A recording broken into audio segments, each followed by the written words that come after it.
is heavily promoted outside of Uganda, in Europe, North America, and all over Africa, and we expect thousands of tourists who have already bought their tickets to come for the festival. In 2019, the festival was awarded the Tourism Event of the Year. Every year, we have thousands of people that come from the region. This year we have more than 1,500 people coming from Kenya, people coming from Rwanda, Tanzania, and all over. Almost all the hotels in Jinja, Njeru, and the whole area along the Nile are fully booked as of now, and this is the highest reported occupancy in the whole year. Together, the organizers and the management of Itanda Falls, we've already invested more than 700 million shillings into infrastructure development at the venue, creating it as a key tourism destination. We all know that when the dam was made, we kind of lost Bujagali as that tourism attraction. Itanda Falls, which is 27 kilometers away from Jinja, is a beautiful place, and it could be an amazing tourism destination that we all believe in as the organizers and the venue owners. So far, we've developed infrastructure including toilets, telecommunications, 4 kilometers of perimeter fencing along the river, water tanks, we've brought there umeme power, we've made a beach, we've done critical road infrastructure, we've built a jetty for boats, and many tree planting activities. These works have been going on since January this year. At the event, we have more than 4,000 people who are directly and indirectly employed through the festival, including more than 800 people from the surrounding regions of Jinja district. We have more than 200 vendors who work on the event, selling food, selling art, selling crafts, and who are earning an income through the festival.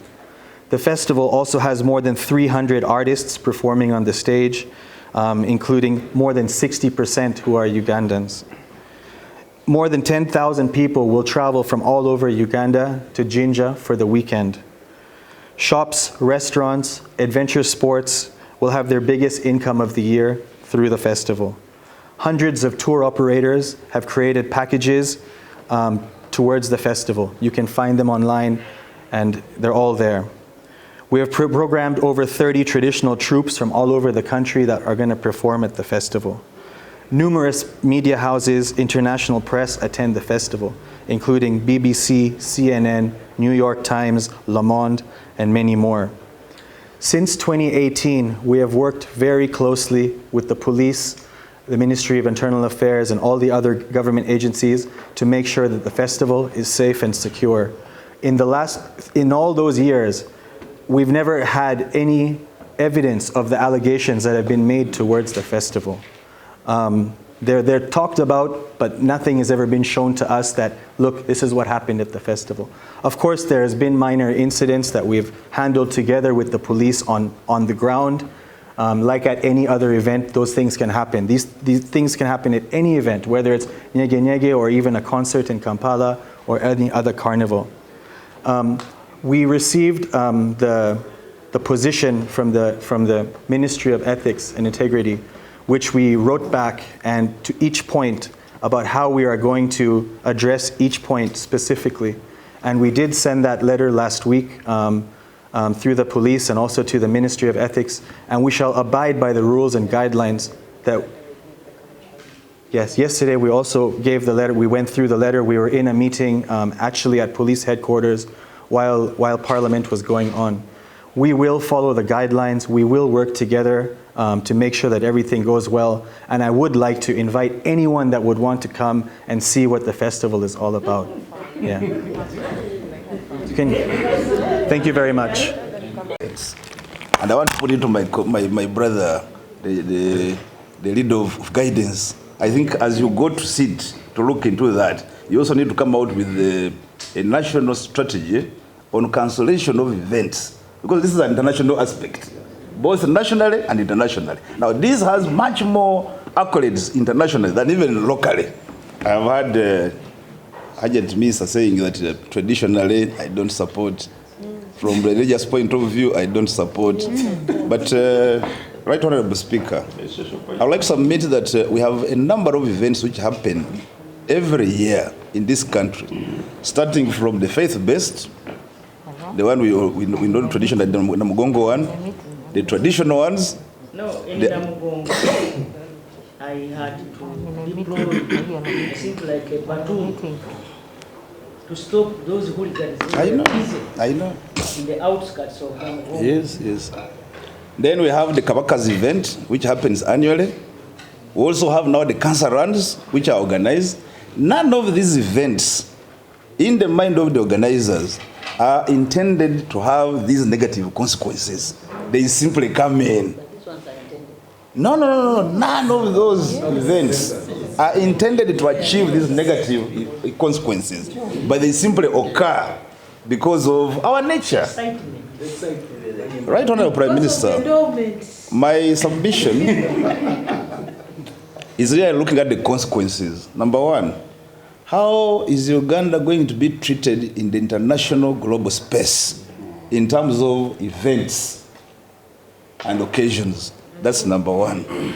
The consequences, the reverberations are extremely far-reaching, and we're likely to get sidelined, especially from perspective of the organizers, especially the line ministry, Minister of Foreign Affairs, Minister of Tourism. We are really likely to be sidelined in international space, and we may not really get this image back. So really for us, from the standpoint of foreign affairs, we are looking at those global consequences that are likely to come. And we have a number of promotions and events which are lined to come up. We're always out there claiming for this space to host events, both the traditional ones and also the others. You know, how is Uganda going? And you know, this goes to, it touches UNESCO, it touches all the UN agencies which deal with the issues surrounding tourism and also the cultural events. So we are likely to get very serious consequences if we went ahead like this. Chair, I would like to appeal that even this meeting happening here, I think should not be publicized. Because when we have a parliament making a resolution to suspend an event which has been happening, and then we rush and come and say, oh, we start to discuss, it will be an indictment on us. It will be like we're agreeing that, oh, we have really been having mishaps, now somebody has woken us up. I think it is imperative that we take our stand very firmly, and maybe the Minister of National Guidance and you, Madam Prime Minister, you relate with the Speaker to really, let's try to get that relationship between the executive and Parliament restored, where really no one arm stampedes the other. But us really going into cancellation out of mob injustice occasion which happened in Parliament last evening will be accepting to be stampeded as the executive. But at the same time, we need to restore that relationship where really consultation should have been made between the two arms to find reality. But really speaking even more to that, there is nothing empirical to show that actually this event has those far-reaching immoral consequences that have been said before. My colleague here submitted that he has been a participant. Maybe I have been a participant more than him. Yes. Yes, I'm telling you. Probably I've been a participant more than him. Even in terms of tapping into the economic benefits. Yes. Because I do own some of the reservations which have been actually already booked. So what are the consequences? The people of Jinja and the surrounding environs have been actually planning for this event from January last year up to now. They are really up, people who are selling food, people who are owning hotels, people who are riding their vehicles, the borders, everybody, the whole entire economy. So the socio-economic stress that you are going to occasion, just by virtue of even talking about cancellation, are really irredeemable. So my appeal is that to deal with the consequences of cancellation of this event are going to affect us negatively from the economic standpoint, international relations, and also causing social stress. That's my submission. We had a meeting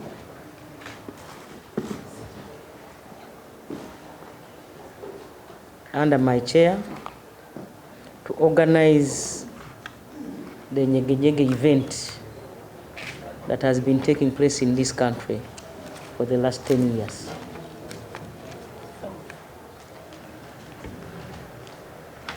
A number of resolutions have been reached One of them is to harmonize with the arm of parliament to see that this event takes place with guidelines that will restrict those that are coming to celebrate in the event to behave in a manner that is acceptable by Ugandan cultures.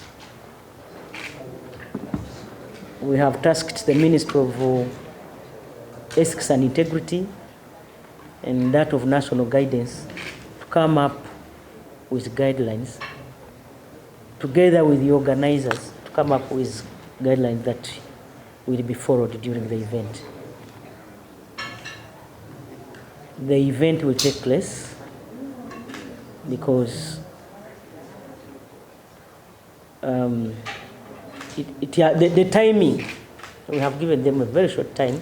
Some people had already booked tickets. Others are already in the country. It's an event that attracts thousands and thousands of tourists across the globe, and therefore cancellation at such a short notice was a bit challenging, because we also have to think about the economy.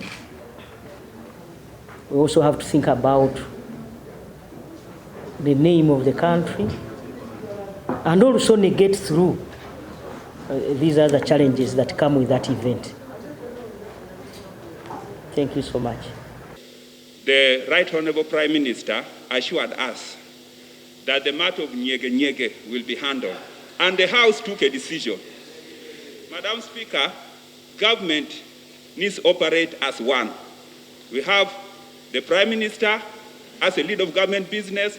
We have the institution of Parliament that represents the people of Uganda. Madam Speaker, we find it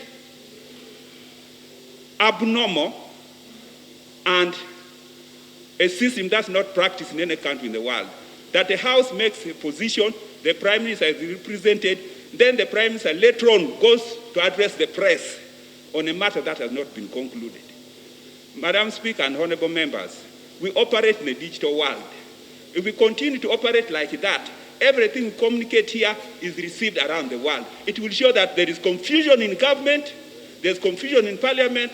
Madam Speaker, isn't it proper for the Right Honorable Prime Minister, as a lead of government business, to bring a law here on LOTP and homosexuality so that this matter can be discussed and we conclude it once and for all, instead of doing a ping pong, addressing the press on a matter that the House has taken. Madam Speaker, I want to seek for your indulgence that the Prime Minister assures us brings a bill, this matter is discussed and is concluded. Otherwise, operating outside the system, outside the Constitution, will show we are confused and all of us will lose the respect, locally and internationally. Madam Speaker. Just like my colleague has said yesterday, we took a decision and you directed. We have had instances in the past where we take a decision and then some ministers go to some place in the media and start speaking against Parliament. I would understand if the Prime Minister came here and said, this is our position as government in Parliament, rather than addressing a press conference and say, ignore what Parliament has done. This is my position. I think it is unfair, it's uncalled for, it is disturbing. I would want to get an explanation in that regard, as how does somebody say, ignore what Parliament has said, this is the position. Does that suggest that somebody doesn't respect Parliament? What would that suggest?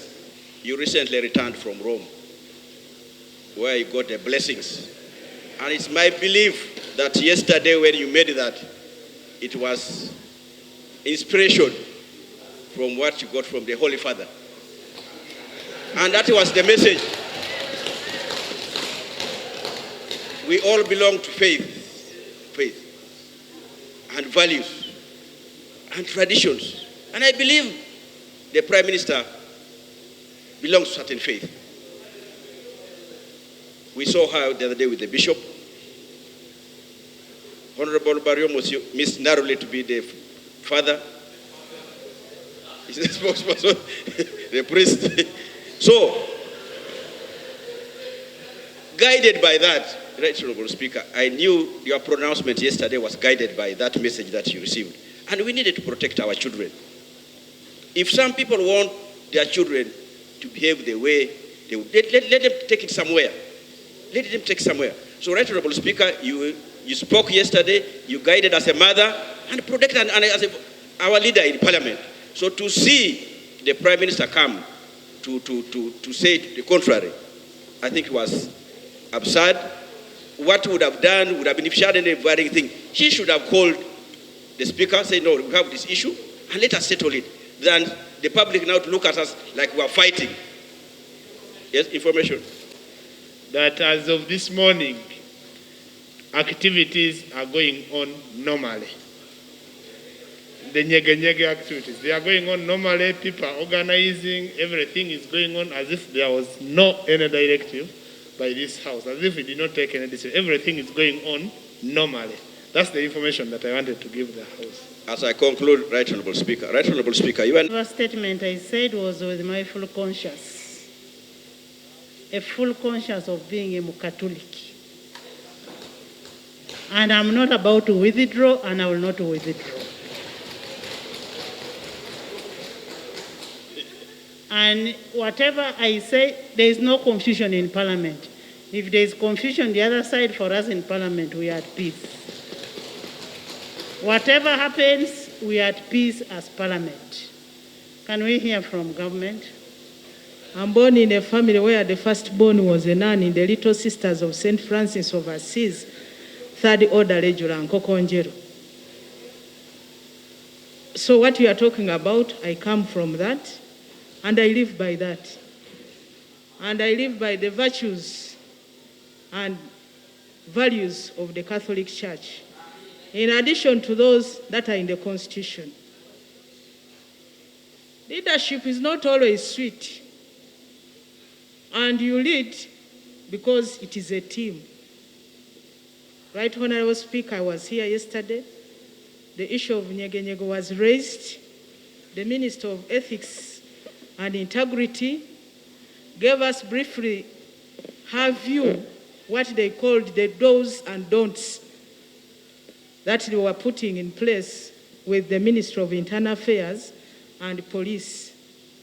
And we also had the Minister of Tourism, who also gave us his view. But Right Honorable Speaker, after you had ruled yesterday, the Prime Minister, Right Honorable Robin Anabanja, was advised by many of us who are in this House, including myself, that let's have a discussion about this issue. And a discussion, a meeting under her chair took place this morning.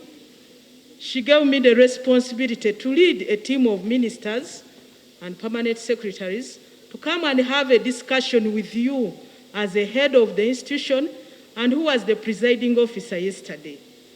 It is very unfortunate that when we got to your office with no appointment because of the urgency, we were informed that you would be coming, and that's why we also behaved unprofessionally today and waylaid you on the way as you are entering the chambers, seeking an appointment with you to have this discussion before we go out to the public, because the decision was taken.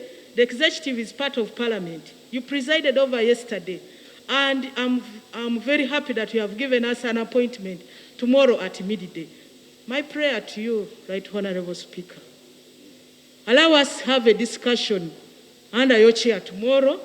Then whatever you would advise us to do, we shall take action as way forward as agreed with you.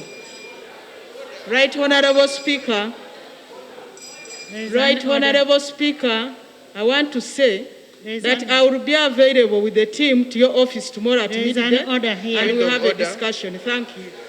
Didn't come to my office. I didn't meet you in my office. We met in the corridor, and I can't say we had a meeting. So what the honorable member is saying, what was said in the press, that you said go ahead with your Nyege, is it true? Right, Honorable Speaker, I said we came to your office and were given information by the team in your office. We don't have capacity to disagree or discredit when they gave us information. Order, Madam Speaker. On the issue Point of to order. do, Point of order. on the issue to do Point with of what order. happened, what they are telling me what happened in the press, I don't have any Yes, and there is evidence an of order. whatever allegations they are making, because to me it is still an allegation until I've seen. That's why I'm saying, Right Honorable Speaker, that I can only account for what I know. We all know that we still have monkeypox in most of those countries in Europe, and from the revelation from the Minister of Tourism yesterday was that over 8,000 people are coming from Europe and all parts of the world to this country. Right Honorable Speaker, aware that we have just come out of the COVID-19 pandemic, where we had issues, Right Honorable Speaker, and people even locked up for complete 2 years. Members, can you keep quiet? And aware, Right Honorable Speaker, that the government, I was reading that samples for smallpox were picked by the Minister of Health. Honorable Anywa, tell your neighbor to concentrate. Right Honorable Speaker, aware that the Ministry of Health even picked samples from some suspected cases and flew them to South Africa. Now, Right Honorable Speaker, having all these 8,000 people flying in, these are tourists, but Right Honorable Speaker, what capacity do we have as a country to test for these monkeypox, where the incubation period is between 6 to 13 days, Right Honorable Speaker? We cannot sell our country just because of money. Tomorrow we shall have another pandemic here, Right Honorable Speaker. So, Right Honorable Speaker, the procedural issue that I am raising is whether government has also considered the health aspect